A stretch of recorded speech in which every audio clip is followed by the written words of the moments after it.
খেলা চলতেছে, দুর্বার গতিতে এগিয়ে যাচ্ছে। কাদা, পানি, সবকিছুর মধ্যে মেঘযুক্ত আকাশ।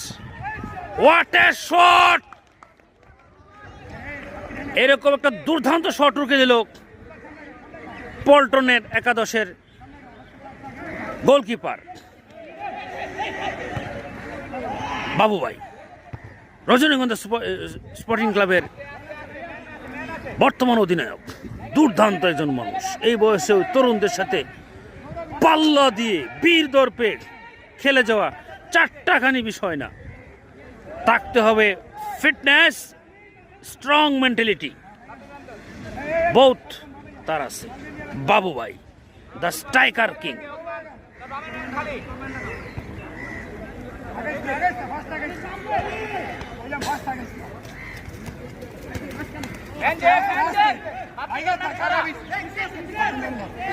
তামিম